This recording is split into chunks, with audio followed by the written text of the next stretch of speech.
that is a sort of classic metaphysical distinction in philosophy between what is and what simply appears to be.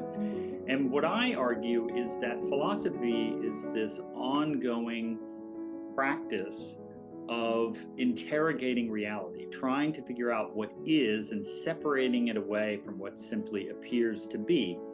And then I sort of marry that with Gilles Deleuze's idea that philosophy is this ongoing perpetual creation of concepts. And what I argue is that we're continually having to recreate our concepts to get closer and closer to what we take to be reality.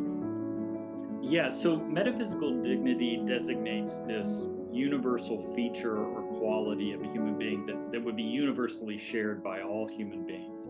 And so it gives the human being a natural stature or rank, and contributes to equality. So we might think of something like in the Christian tradition, the imago Dei, the image of God in human beings, would be a metaphysical ground for the dignity of the human person. Or in Enlightenment thinkers, it might be something like reason. Or even in Kant, in the groundwork, he explicitly says that freedom is the ground of human dignity, which, even though it's a regulative ideal, it's a normative basis for human dignity. And for him, dignity is the object of respect. So when you ask Kant, why should we respect a human being? He would say, because they have human dignity, and they have human dignity because they're free and capable of self-legislation, and therefore you should respect them. And so you're obligated in that way. That would be the normative reason for that. Arendt explicitly rejected this idea of human dignity. Now, it's strange because at the beginning of The Origins of Totalitarianism, she says, human dignity needs a new guarantee. And that was the first thing that I sort of captured me about her. And I wondered, okay, well, I expect that she'll give some definition of what she means by human dignity here. But by the end of the first edition of the Origins of Totalitarianism, she says that any idea of an inborn dignity, something like a metaphysical dignity, some essential feature of the human being, is an arrogant myth. I assume you have a lot of patience for another basic question that I'm going to ask, which is about, it's very, I think it's very helpful in this distinction that you make between recognizing dignity and asserting dignity.